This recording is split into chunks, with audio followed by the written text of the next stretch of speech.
Thank you so much. Another round of applause, please, for our panelists. And as we continue, I think you have already gotten kind of the whole thematic path that they're taking. And you can make your own individual contributions, I'm sure, during our networking session. So I'm going to now swiftly move to our next moderated session, which is going to specifically look at realigning the strategic priorities of destination management organizations, or DMOs, to changing Africa tourism sector dynamics. So if I may please have Bonita Mutoni, who is going to be moderating that session, come up to the stage, and we can welcome her with a warm round of applause, please.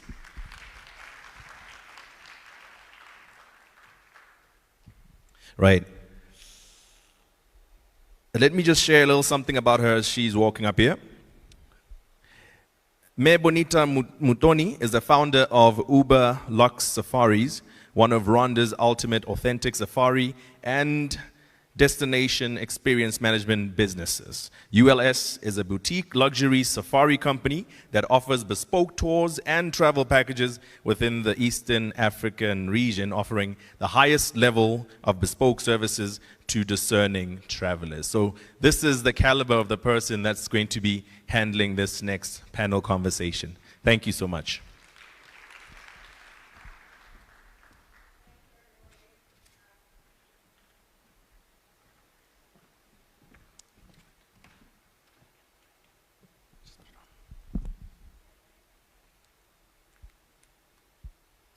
Fantastic. Good afternoon, everybody. I know it's lunchtime, and I've seen quite a few of you yawning already. So we're going to try and make this very interactive, lots of fun, and timely as well. I've been warned about time. So I'd like to invite on stage Graeme Watson from Kusa Africa Travel. A round of applause for him.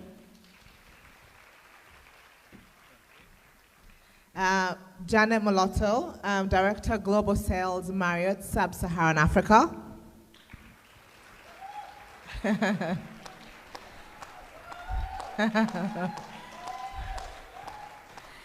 And Mr. Didier Scaillet, CEO Meeting Profile from Belgium.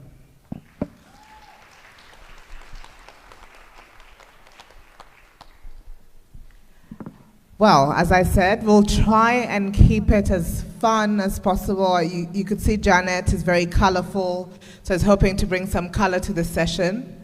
But I think we'll get straight to the point and really start talking about destination management organizations. In our case, because we have people from the private sector, we can slightly call it destination management companies, I think, which is quite key for us. As you know, there have been lots of changes in the industry. Pre-COVID, you had people booking through your destination management companies, and what we have seen post-COVID is there have been quite a few changes. One of the key things, though, is right now, there's such a huge buzz in people wanting to come to our part of the world, people wanting to tour. People are really excited. People have been saving up. For the last 2 years, they've been stuck in their homes and then wanting to go out and then wanting to travel. And it's just to understand, have there been changes in how they're booking with us as your destination management companies? Are their values changing? Are there different expectations from them? What value are we bringing as a destination management companies on the ground? So this is a question I want to ask you. I'll start over with Jeanette. You could tell us about what the Marriott is doing and how you are working with the DMOs and the DMCs in Sub-Saharan Africa. Good afternoon, everybody. I hope everybody's doing well. From a Marriott International perspective, I can honestly say that we've never stopped working with any key partner within the region that wants to sell Marriott International, right? Right now, what we're trying to do is to make sure that we have personalized relationships with our DMOs, our different stakeholders, if I can put it that way, from whatever different booking channels that we want to achieve this in. So it's very imperative for us to have personalized relationships. to make sure that our values are aligned with those specific key partners within the region, and that we share the same targeted audience as well. So from our side, it's business as usual. And as I've been listening to all the different conversations that's been happening this morning, with technology coming in, it's a tad bit easier for us to reach our customers with digitizations and all of those platforms being given to us from an opportunity perspective. Everything is just becoming a bit more easier. Agility is the name of the game. So for us as Marriott International, it's business as usual. We want the revenues, we want the business, we want to connect with our customers. So I can honestly say it's business as usual. Excellent. So Graeme, you're based in Swansea. Yes. Which is quite interesting.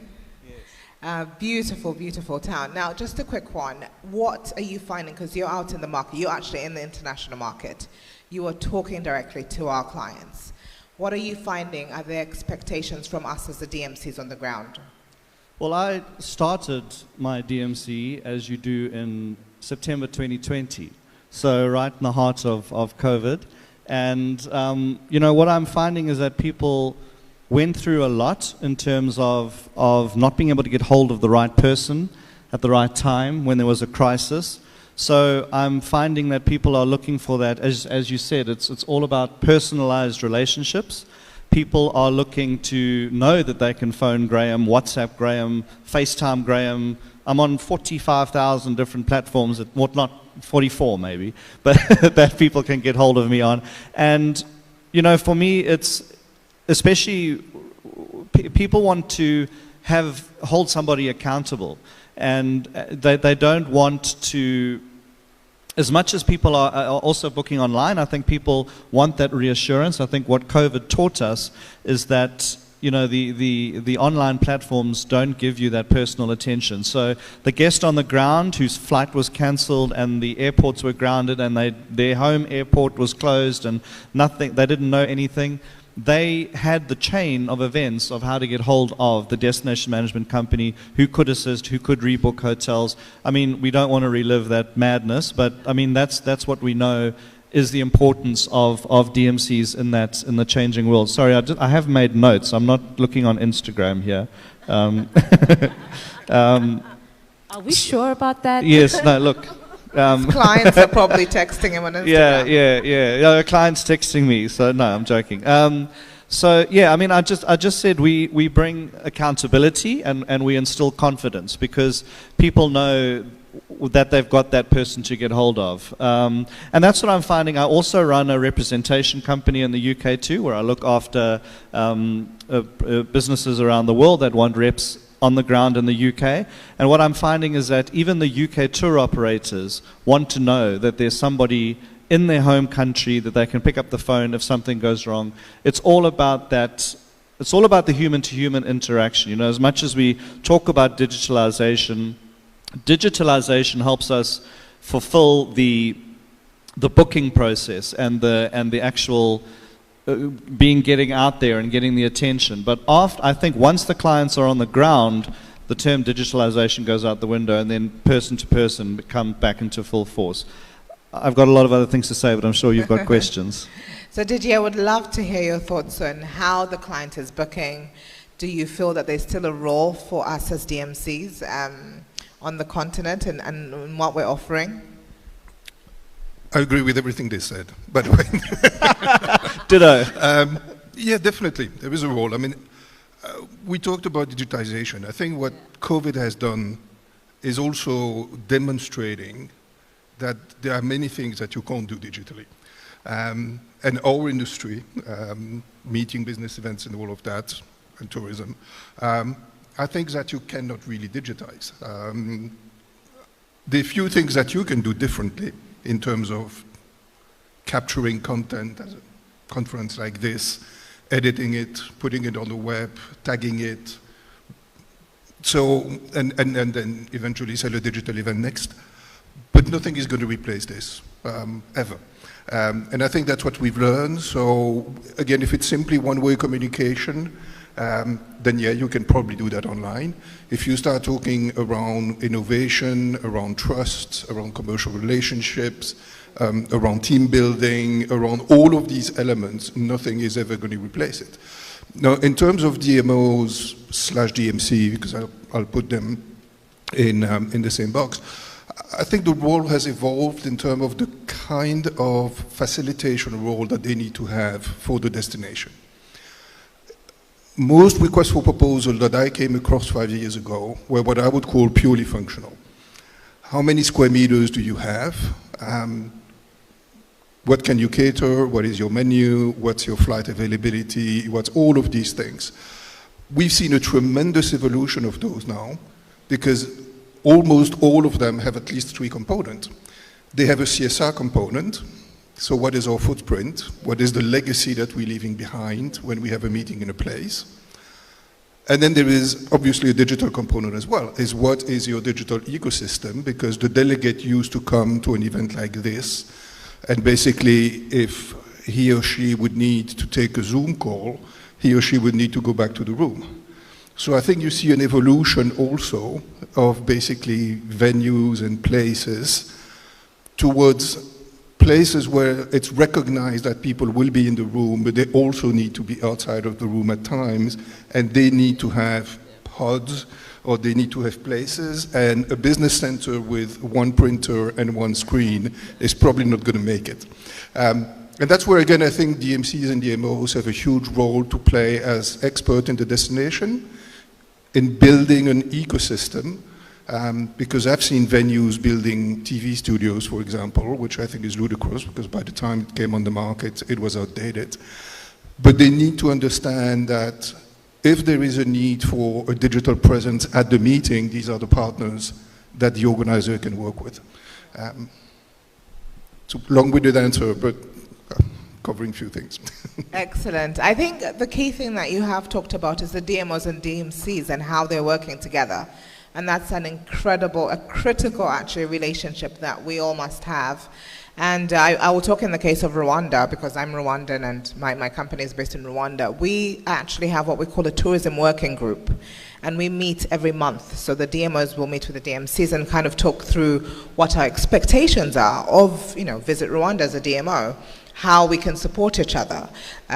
When they're actually planning your trade shows in advance. They're telling us a year in advance, and then we're sort of saying which ones we want to go to, which ones we think will be better placed for us as a destination. So it's critical to have that relationship. But what I would like to understand is, I think, and what we've all talked about, are things that we were already doing pre-COVID. What is changing and what has changed from your end client? What expectations do they have post-COVID? We've talked about, being able to get on a Zoom call, to have a meeting with them. What else has changed in terms of expectations? Do you find they are they asking for, in terms of the sort of money that they're paying to come to the trips?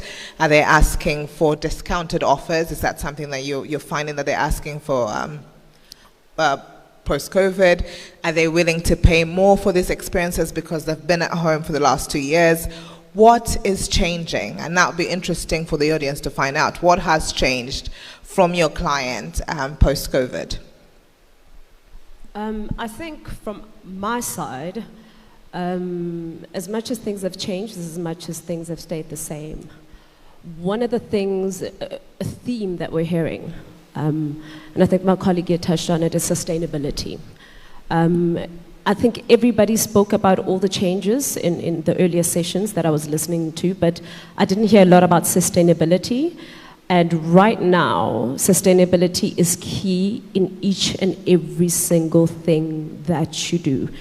Do you have a roadmap as a company to show what are you doing to better our world? Do you have a specific mission, vision, plan to show what you're doing to better the environment that you have hotels in? Do you have a specific vision, and do you have a specific action plan that you are actively working on to make sure that the world that you live in, the communities that you serve, where we have hotels, are better, that we don't leave them worse off, but we leave them better than. So a lot of the corporates that we face, and while we're doing negotiations during this time, our sustainability plan has to be part of that pack. So from, I'm going to touch on specifically just on corporates. So from a corporate perspective, we've seen a lot of requests around that. Also from a DMC perspective, we've seen a lot on how can we partner with you to make sure that your sustainability plan is either enhanced or you are on the right track at the moment. So I think that is the one theme that nobody has touched on. I could be wrong. I missed 1 or 2 sessions earlier this morning. But that is one thing that is key that, that has come up. Not necessarily has changed. It was there in the past, but now it's even more prevalent than anything else. Even being an expectation, I guess. Exactly. Yeah. Exactly. Yeah, I must say I definitely agree. The sustainability aspect is becoming, or is huge. And I was also, it wasn't touched on during the MICE. I even thought, what would the Association of Carbon Neutral Conferences, how would they run a conference? And that's what I would be interested to know, because it's definitely sustainability, even in terms of the way we don't print brochures, we don't print business cards anymore, everything's digital, and if I do print business cards, I've got little seeds in them that you can plant and it'll grow vegetables. So it's definitely a theme, and I think that those who don't have a roadmap and those who don't have a plan for this eco-friendly, sustainable travel are going to fall behind. So that's definitely another thing that's come to, and that's why I think when we talk about digitization, we must also talk about digitalization of marketing collateral and what we give the client. Do we meet them at the airport with a whole printed pack of things? No, we don't. You know, it's exactly. So it's all sent via PDFs and all that kind of stuff, and it's all online. So I think that's what people need to realize as well. The days of walking around with lovely printed tickets and everything, I mean, it should be in the past, because it's definitely not in line with the way the world is moving. Sorry if anyone owns a printing company. Didier, I would love to hear from you. Well, sustainability, definitely. I mean, it's actually a contract killer now in the hotel industry. I mean, if you don't have it, you're not even in the game. But it's the whole issue with it is you're as strong as your weakest link. And that's where, again, DMCs and DMOs can play a role at the destination level. Because otherwise you can have a sustainable hotel, but if you don't have a sustainable DMC on the backside of that, or a sustainable destination, what's the point? And actually you have the privilege to live in probably the cleanest country in the world. And so, I mean, Rwanda, for example, has taken decisions in terms of abolishing plastic bags 15 years ago, and has been extremely successful in doing that. But so I think that's where, again, you know, there needs to be that, what I call ecosystem around sustainability as well, where everyone is aware of that. And I think, you know, I've been to trade shows quite a bit, and then they basically said, yeah, but you know, the carpet is recyclable. And then on the last day of the show, you see these piles of carpets outside of the building, not even being collected. And then they said, well, yeah, but actually, we don't have the facility to process them. So it's like, okay, well then what's the point of having recyclable carpets? Don't do carpets in the first place. So I think it's a whole chain, and it's like with everything. In terms of change of expectations, organizers that I work with, there is an anxiety around the level of services. I think we need to be honest with ourselves. We've bled an awful lot of talents from this industry. And we capturing that at a moment where indeed it is travel revenge. So everybody wants to travel again. But there are issues in terms of chefs, waiters, receptionists. And I think the expectation, therefore, from a client standpoint is increasingly at least be transparent with me. And, don't overpromise, and do let me know. I mean, I was in France recently. France is lacking almost 400,000 workers in the hospitality industry at the moment. I mean, it's tragic. And so I think it's, again, the level of trust and confidence that we have in what we can deliver that I think is absolutely key. And I think that's an expectation of the client as well now, because they know, I mean, they read the newspaper like all of us. And again, they know that we've lost an awful lot of talent. Yeah. Those are really some really, really critical messages. I think sustainability, as we said, digitalization. When a client is coming into your destination, we're not expecting the travel company or the pickup company to have a huge paper with our names. We're expecting you to come with an iPad. So invest in this sort of things. I think that's quite important. I think we have talked about, and I think one key thing to talk about is there's the demand from the clients now, right? How do we make it more competitive? Is digitalization making our clients wanting to now book online rather than book through the DMCs? Are you finding that's a trend that's happening? Are you finding they're actually searching more online for more competitive? And this is what's happening. I know for a fact that as a DMC on the ground, when somebody's sending a request because they found my company online, they're writing to hundreds of other companies as well. So then how do I, as a DMC, how do I make myself more competitive digitally in comparison to the other companies that are out there? And then how do I provide more value as well to the clients? I mean, first is obviously a killer website. And a killer website that has the right meta description, has the right word, has retagging capabilities. So basically, if someone comes and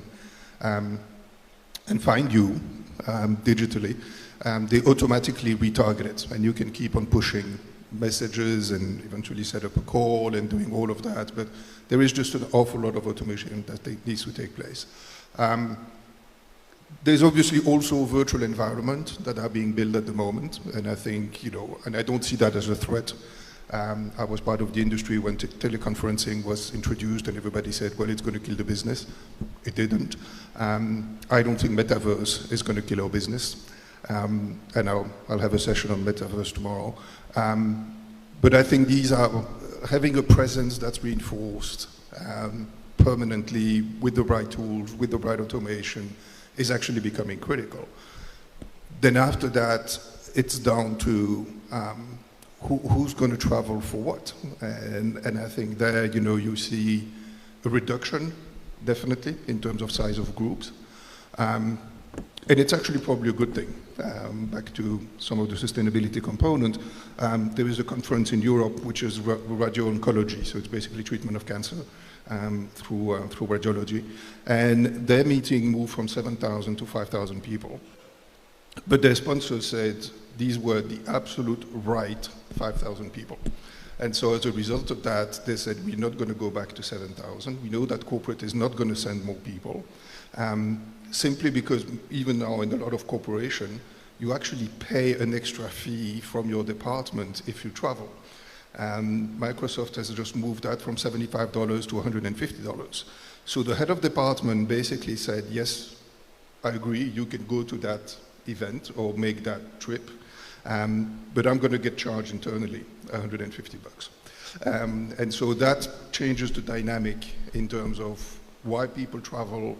Are they doing it for the right reason? Do they stay long enough? So all of these are evolution, I think, in terms of the client, the end client I'm talking. So. Absolutely. Jeanette, what is the Marriott doing to make it more competitive? I'm sure you have quite a few hotels that are coming up that are your comp set. So what are you doing to be competitive digitally? In terms of just working with our DMCs or just within the... DMCs and your clients as well. I think, I wouldn't say we're trying to make it more competitive. We're trying to be more collaborative, right? because in this environment, to try and create a competitive environment would be a tad bit unnecessary, right? We all need each other right now in this space. Sorry, I meant, I think, in ease of booking, you know, in terms of ease of, you've digitalized. Yeah. So is it easier for a DMC to actually book with you because it's digital? Is your end user, the client, is it easier for you to do it now, post-COVID? It has always been easier to book Marriott, if I can put it that way. We have obviously our website, and we have all the different channels depending on which customer you are. So from a DMC perspective, we have a lot of channels that the DMCs can use to make sure that they book a Marriott International. So it has always been easier. Right now, as I mentioned earlier, from a personalization perspective, I think that's what we've enhanced on, making our platform a bit more personalized and equipping our salespeople with the right tools to be able to be more personalized. So I'll go back to my initial statement around, for us to be more competitive in the market, make it easier for the DMCs to book with us, is making sure that we are top of mind, aware in terms of our branding, and also that we personalized our offering with that specific DMCs. What I can add to what my colleagues have said is that as a DMC, I'm not a DMC. The only advice I can give anybody who's a DMC is that you need to start looking at how you can make sure that your offering is always new. And what I mean about that is that I was recently in New York and a DMC took us around, and that DMC works with the tourism of New York, but that person does not even have a website, does not even have any marketing collateral, did not even give us a business card, just a cell number, and he did a walking tour where we tasted all different kind of colored foods in Brooklyn, right? And for him, that's what he wants to do. He doesn't want to grow further. As a DMC, that is his bread and butter, and he is specialized on that. So if you can specialize on making sure that your business is continuously new and it speaks to that specific target audience that you want to target, I can tell you, you don't need to be a global company for you to be able to do what you do successfully. Thank you. Sorry. Thank you very much, Janet. I'd love to get somebody from the audience to ask a few questions. We have this incredible panelists, and this is your chance to actually ask a question in regards to DMCs. For young entrepreneurs that are looking to get into this industry, I think it's a fantastic time for you to do that.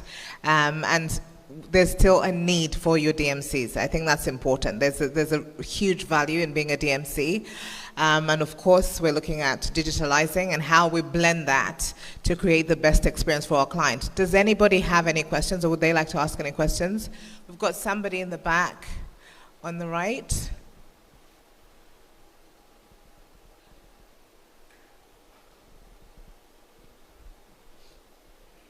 Hello, can you? Is it on? Thank you. My name is Nandipa from the University of South Africa. My question is to you, Janet. You know, we just spoke now about sustainability and digitalization. At a global level, I know Marriott is very much technologically advanced, but we're not seeing the same thing in Africa. And I don't know if it's because, you know, just it's the market or the infrastructure.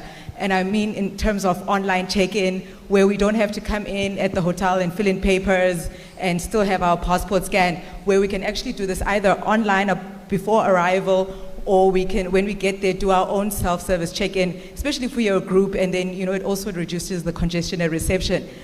So what is the digital strategy for Africa when it comes to Marriott? Thank you. Hello, Nandipa. How are you today, darling?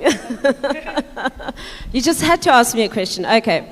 So, from a digital perspective, again, our strategy will always start with global, and then it trickles down to the different regions. Within Africa, and I'll touch on what you touched on around mobile check-in.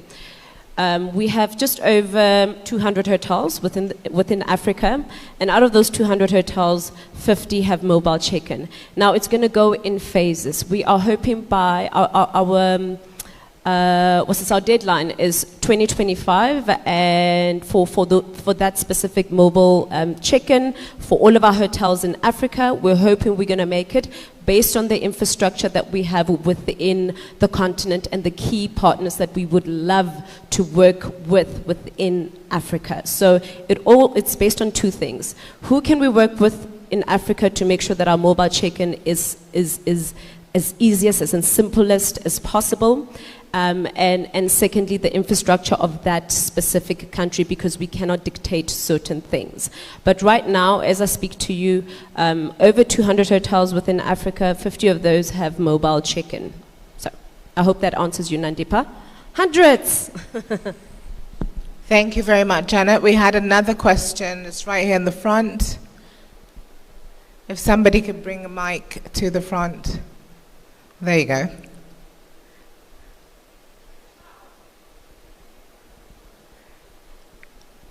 Can we get a mic coming to the third row on the right?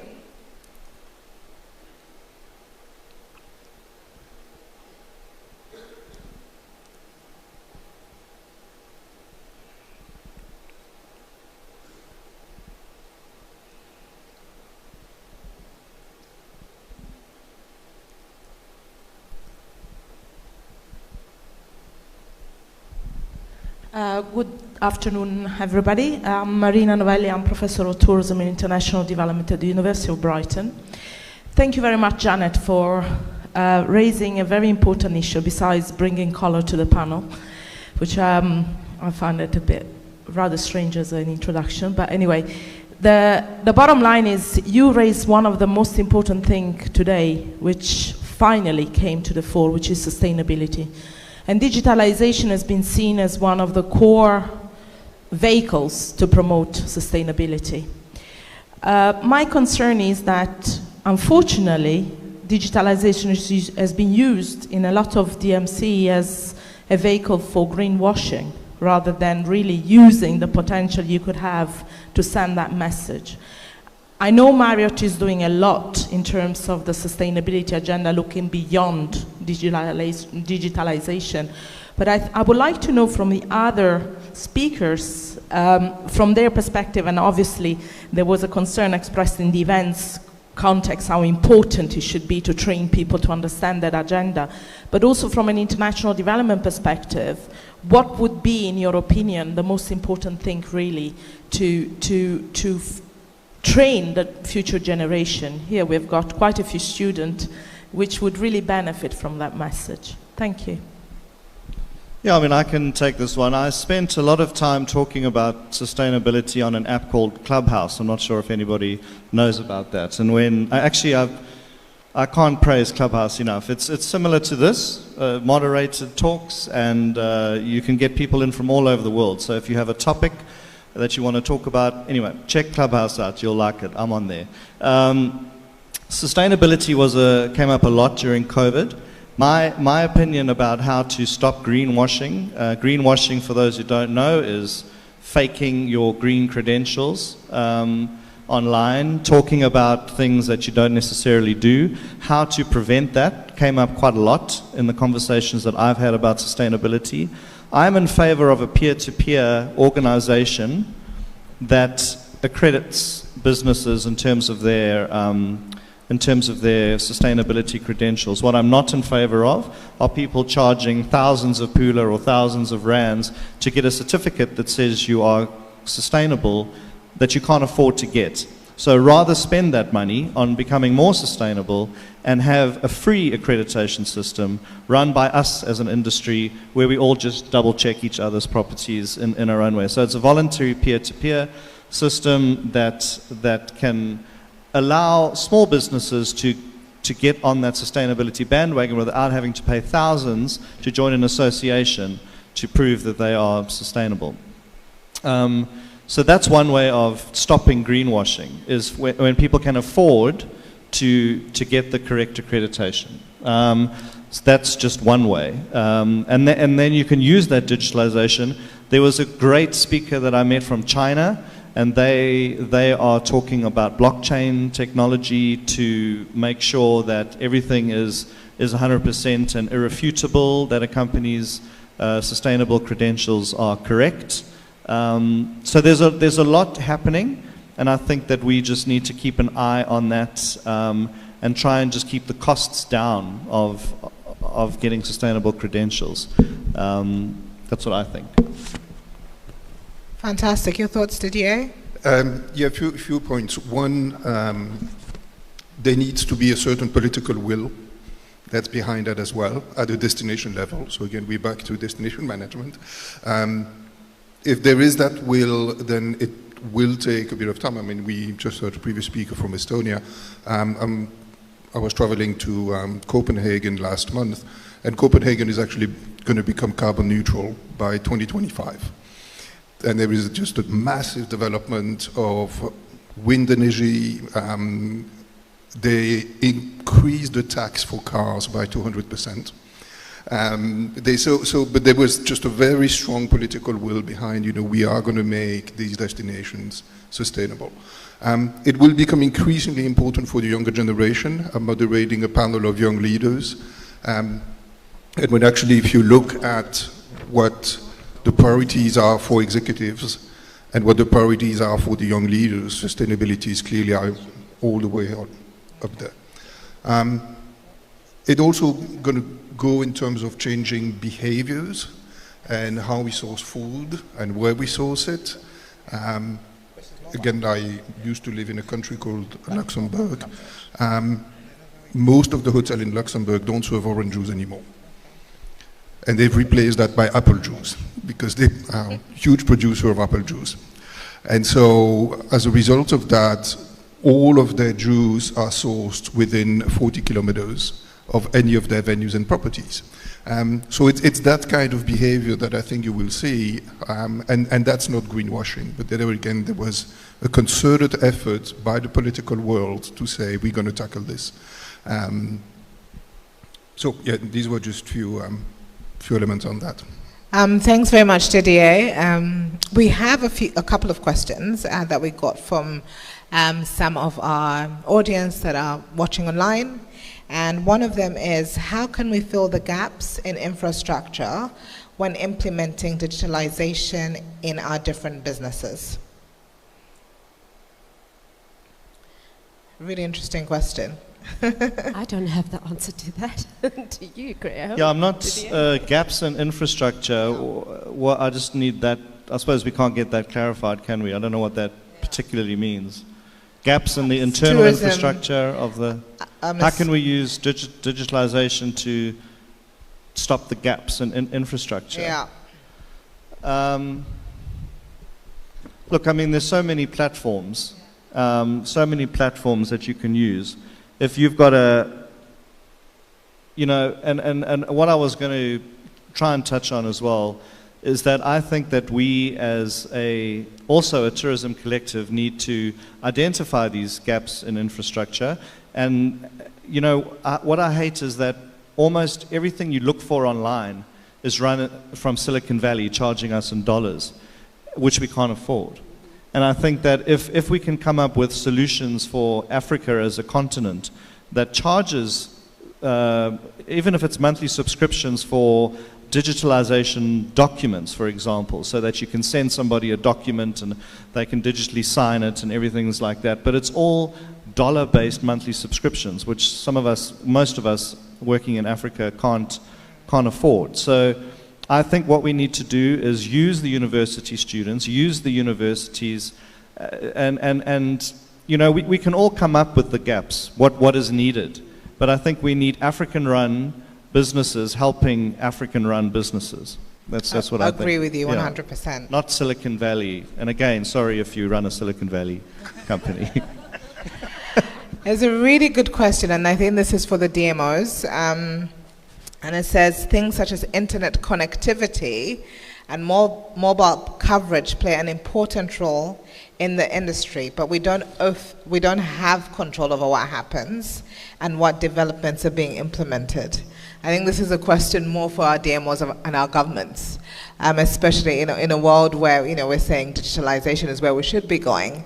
How do we then, and what can we do as the industry to talk to our governments and all the policy players to figure out internet connectivity, because for people that we're talking about rural communities and people that have all these incredible authentic experiences that they're offering, but then they don't have the internet connectivity. What does one do about that? I think that's a really, really interesting question. Oh, well, sorry, I can come in again and then give my other panelists a chance. Elon Musk has got Starlink, which is the satellite system that can blanket the whole world, really.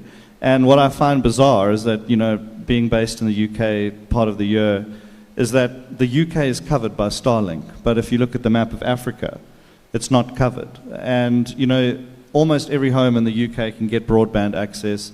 So I think what needs to be done is lobby the government to have conversations with the people that can facilitate that can facilitate global Wi-Fi access, because it certainly does help. To be able to get access from wherever you are in the world. So it does boil down to lobbying upward and making sure that message is heard by the right people and the funds are channeled to the right places. I agree with you. If I could just add, and also I think it was Didier who mentioned this. We need to start where we are, right? And we need to also find solutions for ourselves, right?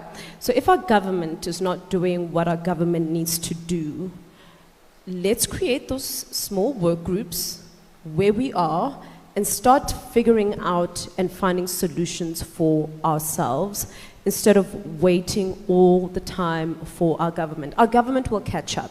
Our government eventually will give us what we want. Those conversations, Graeme, absolutely important. We need to lobby for our government to make changes.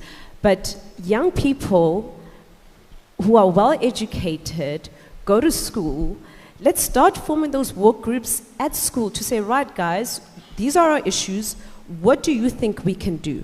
And start implementing those solutions as well. And stop always waiting for our government to come to help us, if I can put it that way. Because eventually they will, but right now we need tangible solutions for right now, because we need to make sure that our neighborhoods are safe, our neighborhoods are surviving, we are getting the business. So what are we doing right now for ourselves while we wait for our government to catch up with us? That is what we should be asking ourselves, I think. Excellent. I think that's deserves a round of applause, yes. I think we need to, we certainly need to be accountable ourselves, but then also hold the governments accountable. So I've got one last question, which is, what is the role of online travel directories in today's era? Online travel directories. Well, again, from a business event and meeting standpoint, it's not the kind of tool that people would necessarily use. So I guess I can't really answer the question. So we're not using them. Are we finding people not using them anymore? Yeah, I think things like, yellow pages, if that's what you're talking about, like online directories, It's, I think, the search engines are now the online directories, and I think that's why it's important to do your own research. That's what I found. During COVID, I was retrenched from my previous job, and I started my own company from scratch. I had to learn everything, and what I learned was do your own research. There are so many free courses out there. Check out Coursera, for example. There are so many things that can teach you what you need to know that are free. And SEO is one of them. And SEO will help you with the online directories because it will help your business be found. So there's so many things you can empower yourself, teach yourself. Don't wait for someone to offer you a course on something. Go find it, be the best version of yourself you can be by empowering yourself with as much knowledge as you can empower yourself with, and there's so many free courses that can teach you, so many accreditations you can do. Just find them, and then that way you'll become your own online travel directory, because everything people are searching for, they can find your business. Excellent. Thank you very much. I'd like to thank our panelists. Didier, thank you so much. Janet. Thank you. Graeme, it's an absolute pleasure to have you here with us. A round of applause for our panelists. And thank you too. Thank you so much Thank you for very being much. such an amazing moderator. I know it's lunchtime and people are quite keen to head out to lunch, but yes, I think the key things that we have talked about in terms of realigning, making sure DMOs, DMCs are working to actually build themselves digitally, to have that presence, that's incredibly important. But I think one thing that's quite key is there's still a lot of value in our DMCs. Do not think just because the world is digitalizing that the DMCs are not needed. They're 100% needed. We are the go-to for most of our international clients. We have the expertise, the experience on the ground, and I think it is important to figure out how we as the DMCs work collaboratively with the DMOs, with our hotels, with our clients to be able to provide the most incredible experience for them when they come to the destination. Thank you so much, guys. Have a wonderful afternoon.